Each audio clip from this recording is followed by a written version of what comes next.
I thought I'd just have a short talk about grace. People talk about grace. My granddaughter's called Grace, and about what grace is and about how we can experience grace in our life more. And again, there's a danger that it can sound overly religious or overly spiritual. And of course it is religious because it's about alignment, and that's what religion means. It means to align.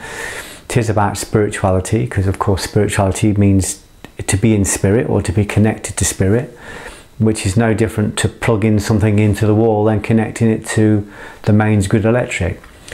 So grace occurs when our smaller self, the egoic self, and the higher self is always trying to recruit us, connect. So you could say that if you plugged a kettle into the wall and switched the electricity on, that is the experience for the kettle. That would be the experience of grace. So when we connect ourselves to our higher force, when we connect ourselves to consciousness, when we connect ourselves to God or to love or to logos or to purpose, when we connect ourselves to divinity, when we connect ourselves to collective unconscious, we experience the moments of grace. We experience moments of, I'm feeling it now when I'm talking to you now, I feel a moment of grace because I'm acting as a conduit to bring through an aligned message. And the aligned message is that we can feel grace in our life every single day if we open ourselves up to it. If we break down, sometimes we have to break through the mountain of negativity, of false beliefs, of cynicism, of anger, of vice, in order to connect the soul. So that whole parable about breaking through a mountain to create a path is about breaking through a mountain to create a path to the soul. I watched this great story online the other day. It's on my Facebook page about a guy that decided to cut a path through a mountain.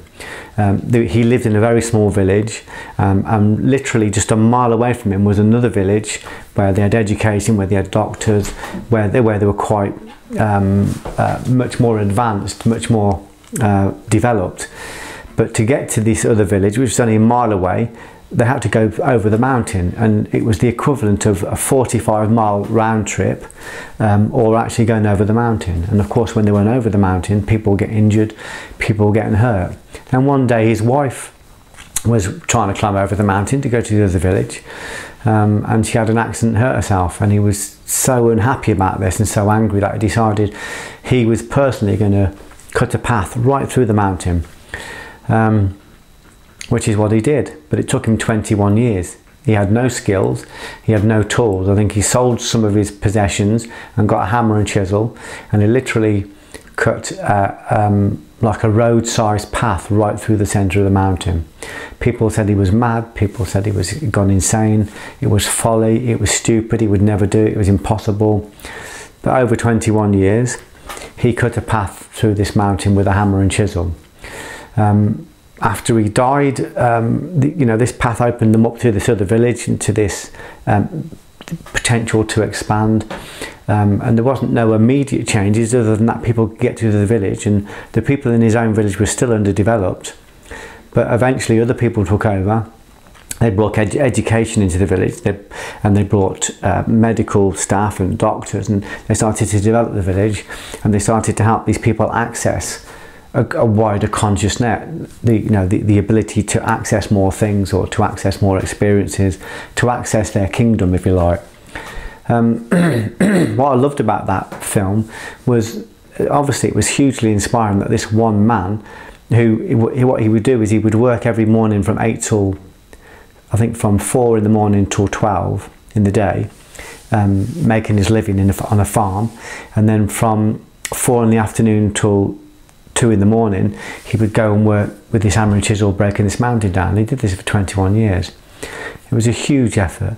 But what I was inspired about more than that was the fact that that's the effort we have to make every day in order to break down our old beliefs, break down our fears, break down our obstructions that are stopping us from accessing our own kingdom, from our own potential. All those things that are out there that you want to experience, all those things that you'd like to do, the things you'd like to be, They're all there, but between you and them, between you and the things that you want to experience or that you want to have, are these mountains of false belief, these mountains of fear, these mountains of doubt, often these mountains of vice. Sometimes it's just a mountain of old karma. And what excites me is this fact that if I can chip away just with basic tools, I can break down those, I can break a path through that mountain to my soul. So I can experience grace by breaking a path through the mountain, through my own negativities, and connect with my higher self. I had breakfast with my mate the other day, Paddy, as an actor, and we always have this whenever we sit down and have breakfast. We walk around Coombe and then we go and have breakfast.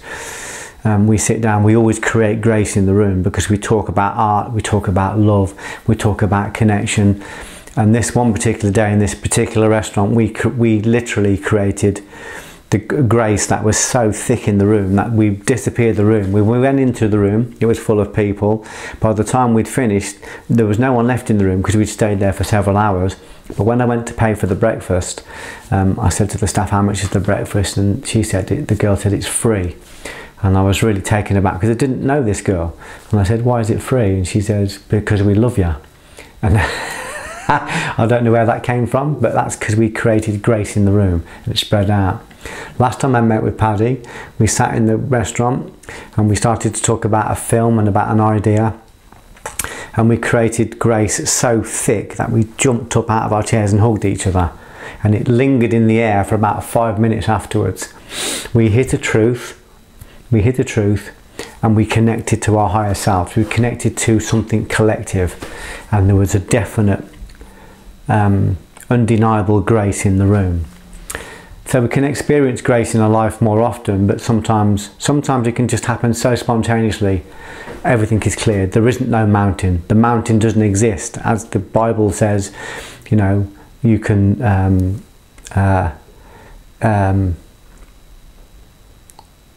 if you have a seed of faith, you can just say to the mountain, be gone, and the mountain will be gone. What that parable is saying is that we don't have to work for 21 years at breaking down walls to create grace. We can create it instantaneously by opening ourselves up to love, opening ourselves up to service, opening ourselves up to opportunity. And in the meantime, we can experience grace spontaneously, what they call the happy accident. And then in the meantime, we can continue to work on making our life more susceptible to moments of grace, so we can create a better or a more perfect environment for grace to happen.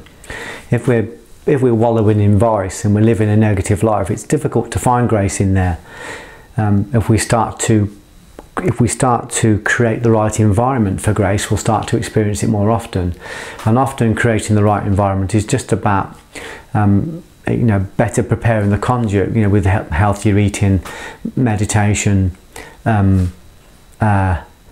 working from love, doing the work you love, being grateful for what you've got, no matter how little that is, just changing the way you live, changing what you read, changing who you talk to, all of the things that create negative karma. So we can experience grace more often by placing ourselves into situations that will encourage grace to rise up, or encourage this connection of grace, so that the soul rises up, as Thomas Merton says, like a wild, spontaneous creature from the bottom of the sea. We encourage it to rise up by giving it the perfect environment. But grace is there all the time. I feel as though it's like a kettle sat in the kitchen refusing to plug itself into the wall, thinking I'll boil the water on I'll boil the water on my own. I'm not sure this is a great parable, but it probably won't make it into the scriptures. But encouraging the kettle won't plug itself into the wall because it doesn't believe in electricity. It doesn't believe in the mains good electric, so the water in the kettle always stays cold. All it has to do is place itself in and surrender to that force, and everything it wants will happen. So we can do that whenever we want. Grace is all around us. That ability to connect to the mains good electric is there all the time. It's possible all the time. We have to help ourselves. We have to turn towards it. It's always waiting for us. The force you're looking for, the grace you're looking to experience, is looking to experience you. It's looking for you. So grace is always there. Just give it a fighting chance. Give it an opportunity.